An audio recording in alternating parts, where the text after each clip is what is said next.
sweet as potatoes. So today we'll be studying about the molecular basis of development and differentiation in mammals. So in this video we'll be covering only about the anterior posterior axis formation, which includes two signaling centers, the FGF and the retinoic acid gradients, and also the anterior posterior patterning, which is controlled by the Hawkes hypothesis.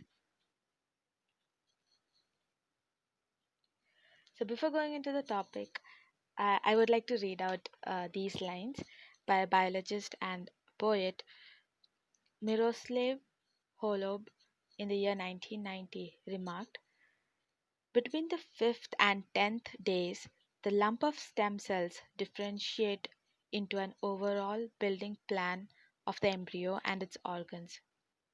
It's a bit like a lump of iron turning into a space shuttle.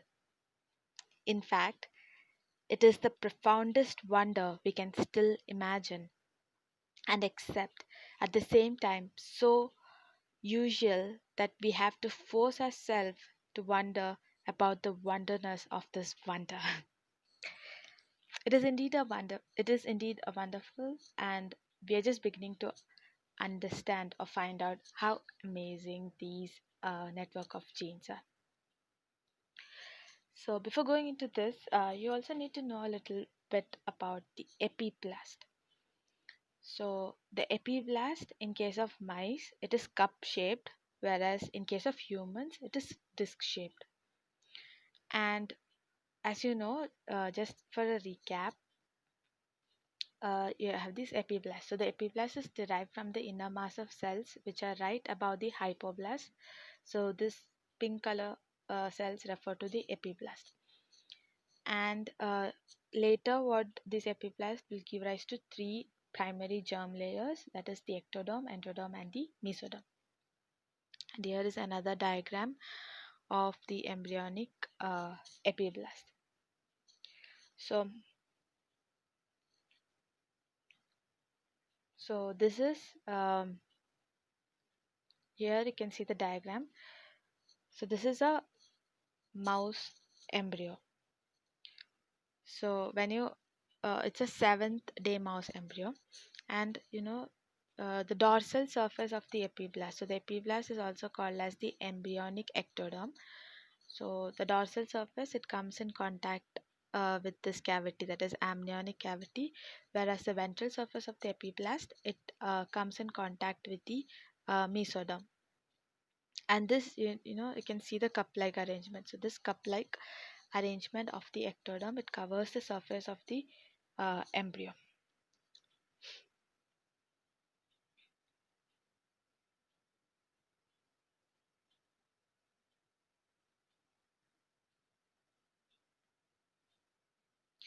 So moving forward, so how is this anterior posterior axis formed?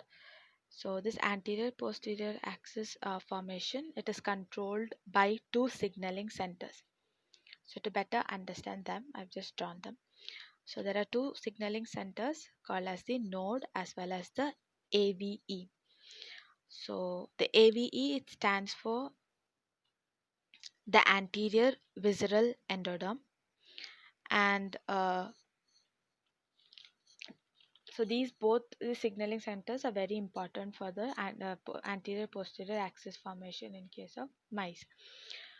So the node is responsible for the neuronal induction and patterning of the anterior posterior axis here, and the AVE, it is responsible for the positioning of the primitive streak.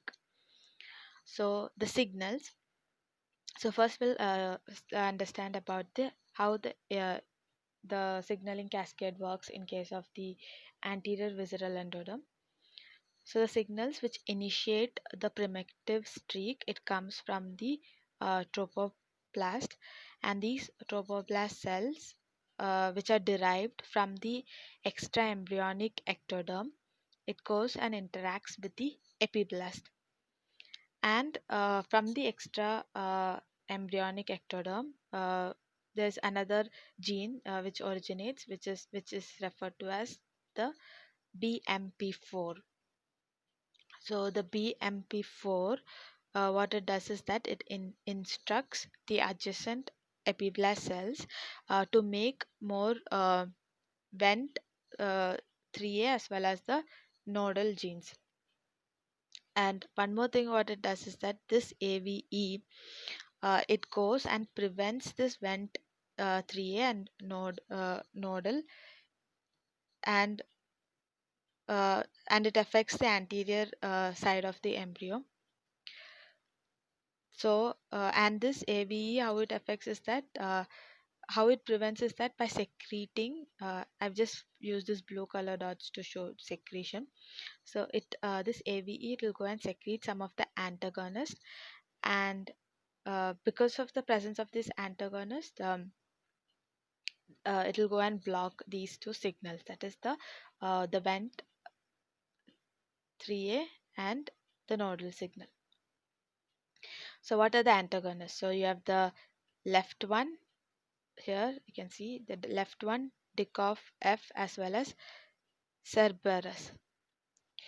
So, and they've also done some experiments to show where the Cerberus gene is present. So, if you look at the previous diagram, here you can see this green color.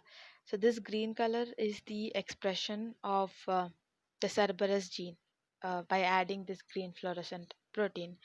So, you can see the expression at the Cerberus gene, which is migrating to the most anterior region of the visceral endoderm. So this is what happens in case of the AVE.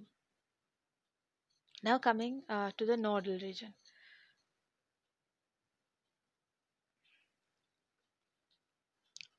So the formation of the node, it is dependent. The formation of the node, it is dependent on the trophoblast, and the placement of the node as an primitive streak in chick embryo. It appears to be because of the blocking of this nodal signals by the blocking of the placement is because of the blocking of this nodal signal by these genes, that is the antagonist genes, which are secreted by the AVE, that is Cerberus lefty one as well as lefty one gene. And the node also secretes some genes. So the node, it will secrete a gene which is called as the cordon, and this cordon will secrete noggin, and these are very important for the formation of the head process. And they've also done some of the mutational studies in case of mice. So in mice which have these two genes missing, it is seen that when these noggin and cordon are missing, they lack the forebrain, nose, as well as and the facial structures are missing. The facial structures seem to be absent. Like together, we can say that these are very important for the head process. So when they're mutated, these regions appear to be missing in case of mice. That is the forebrain, nose, as well as the facial structures.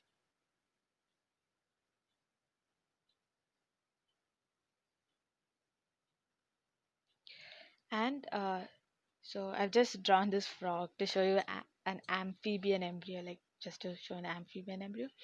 So when you consider in amphibian embryos, if you consider this as the anterior region, this is the posterior region. So the anterior region, it is protected from the vent signals, and you have another that is you have vent 3A. This will go and activate a gene which is called as the brachyury gene in the posterior epiblast and not in the anterior epiblast. So it is activated in the posterior epiblast, and here it is blocked, right, when signals are already blocked. And this is responsible for the formation of the mesodermal cells in case of amphibian embryos. So till now we also studied about the two signals and how the node the nodal signal is formed. But now you'll be wondering how is AVE formed, right? So how does how is AVE formed? So it appears that it is because of the environmental force. So here, what do you mean by environmental force? We mean the shape of the uterus. So here you can see the diagram. So the uterus, what it does is that it constrains the embryo such that the growth occurs only in here. This is a not constrained one, whereas but here you can see a constrained. So the growth will occur only in one direction. And this stretching downward, it breaks the extracellular matrix and induces the gene expression in the distalmost epiblast cell, as you can see in this diagram, because of this mechanical force. And the products of these newly expressed gene will cause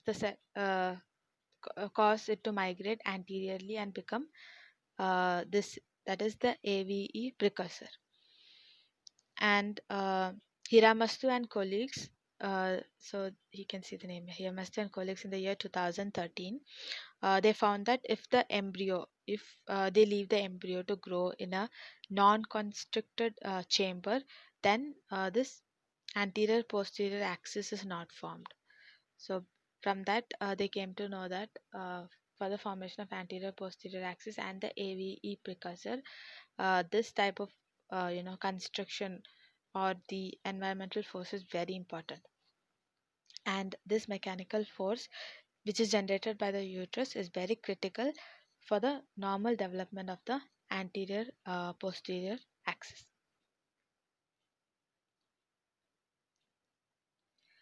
So now, so in this, we'll be studying about the anterior posterior axis patterning by the FGF and the RA, that is retinoic acid gradients.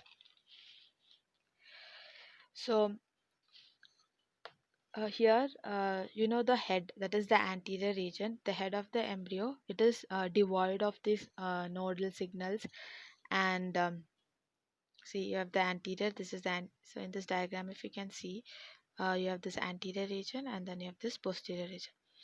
So this anterior region is devoid of nodal signals, and all this region, that is the BMPs, FGFs, vents, all of them are inhibited in this anterior region because of the presence of these antagonists. And in the posterior regions, it is characterized by all these vent, FGF, as well as retinoic acid and the nodes. And you can also see the gradient, like it is less here and then slowly it increases, right? And these antagonists will prevent which is starting at the node, it will prevent these two, that is the MPF as well as the vent, from each other. And you can see they become highest during the posterior and then they strongly drop off in the anterior. And okay, this is about the first diagram. Now coming to the second one. So this second one, here we talk about a factor which is called as the FGF8. Okay, so here you can see the FGF8 gradient. It is created by the decay of the mRNA, and the FGF8, it starts, you can see it growing in the posterior tip of the embryo, but the message is degraded as the new tissues are formed. The message gets degraded, and the gradient of this FGF mRNA across the posterior of the embryo is converted into the mRNA will be later converted into a FGF protein gradient. And in the later chapters, you'll come to know the importance of these factors. So this FGF8 gradient, it is required for the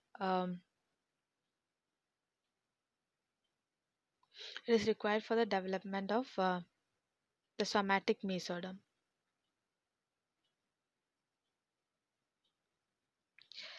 And somatic mesoderm, which includes the muscles as well as the vertebrae, whereas the vent gradient, so the vent gradient, why it is important? It is very important for the polarity of the vent is important for the polarity of neural development. So, the vent is needed for this, and you have the FGF8, which is very important for the somatic mesoderm development. And in the later stages, now coming to the diagram, so we have completed the first two part. So now coming to this third one, that is C. So in the later stage of the gastrula, you can also see there is a gradient of retinoic acid, which is represented as RA. You see that the retinoic acid uh, it is of very high level in the posterior region, whereas that the retinoic acid, the gradient, it becomes low in the anterior. In the anterior region, the retinoic acid is less, whereas in the posterior region, the retinoic acid is more. Why is it this? Why is this so? So this is because the gradient of this retinoic acid, it is controlled by the expression of retinoic synthesizing enzyme. So it is more here. So it is because of the retinoic synthesizing enzyme, and in the anterior region there is an enzyme called as the retinoic degrading enzyme. Because of this, the gradient is maintained. And why do you need this gradient? So this gradient is very important because it helps in distinguishing the regions of the brain.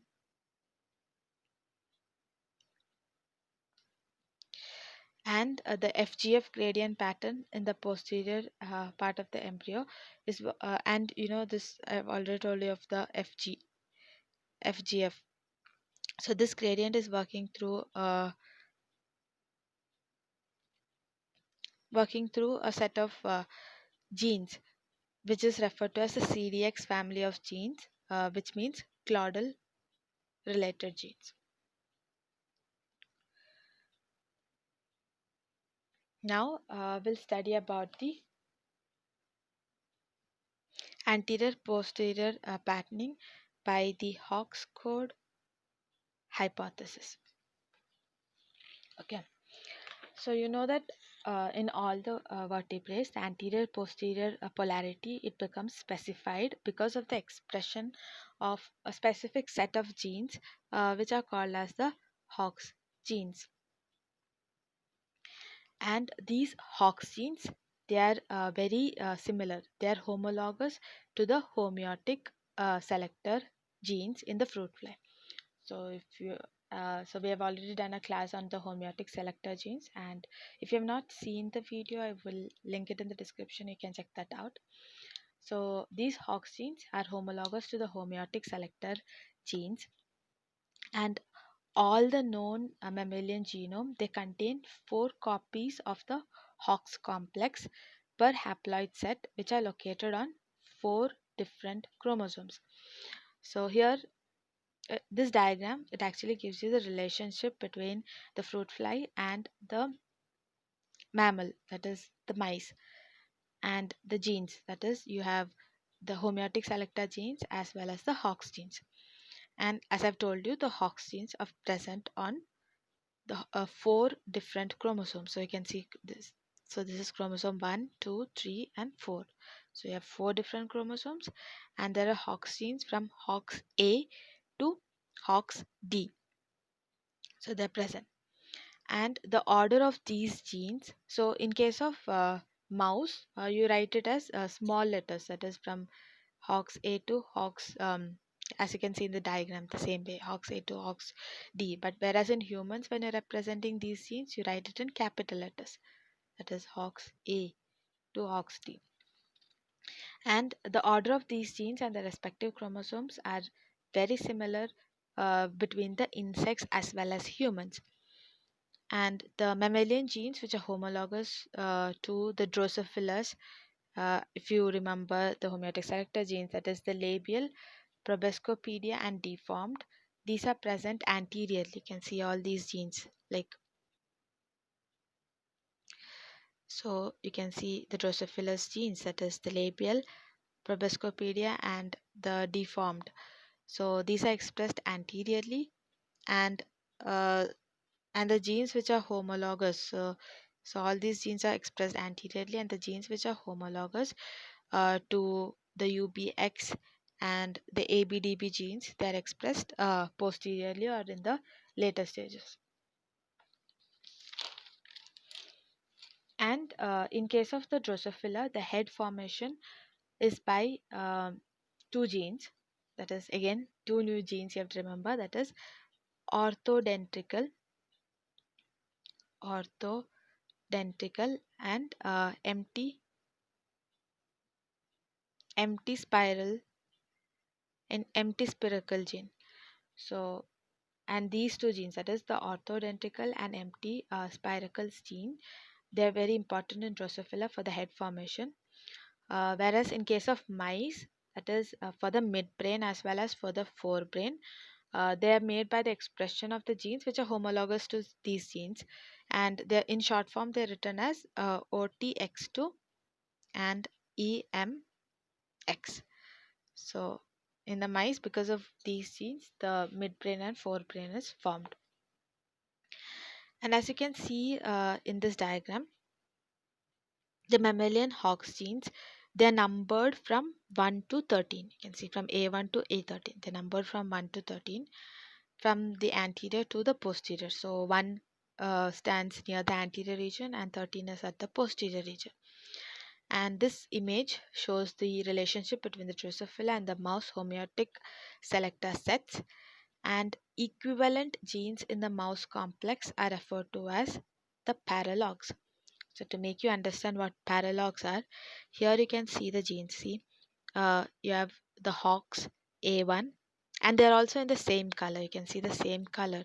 So the hox A1, hox B1, ox, there is no C1.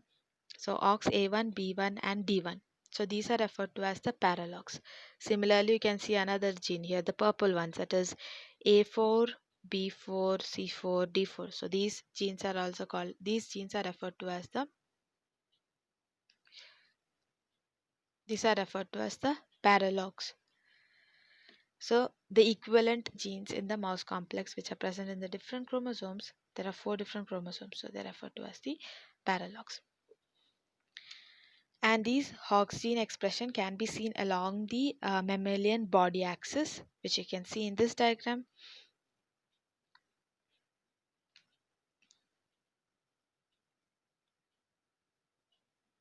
Which you can see in this diagram, where it is expressed all through the mammalian axis, and you can also see the color which gives the gradient or the location of those those genes, those Hox genes, like from the neural tube, the neural, here you can see the neural tube, the neural crest, the paraxial mesoderm to the surface ectoderm, uh, from the anterior part to the hindbrain to tail. You can see the expression of these Hox genes. And there are 3' Hox genes. So the 3' Hox genes, they are homologous to the anterior part ones. That is, you have the labial, proboscopedia, and deformed. So these genes are referred to as the 3' Hox genes, which are homologous to them. And the genes which are homologous to this part of the uh, Drosophila, that is the UBX, ABA, and all, they are referred to as the 5' Hox genes. And and generally, what happens? The genes paralogous to group 4. So the genes which are paralogous to group 4, they are present anteriorly than the paralogous group 5. And they've also seen that mutational studies have shown that the regional identity of this anterior posterior axis is determined by the posterior Hox gene expression in that gene. So that is why these Hox genes are very important for their patterning, and they are homologous to the homeotic selector genes. So with this we complete the anterior posterior patterning. In the next video we'll be studying about the dorsoventral axis, and I hope you guys understood, and thank you so much for listening. And if you like this video, give it a thumbs up, and if you're new to this channel, consider subscribing for more science videos. Thank you so much.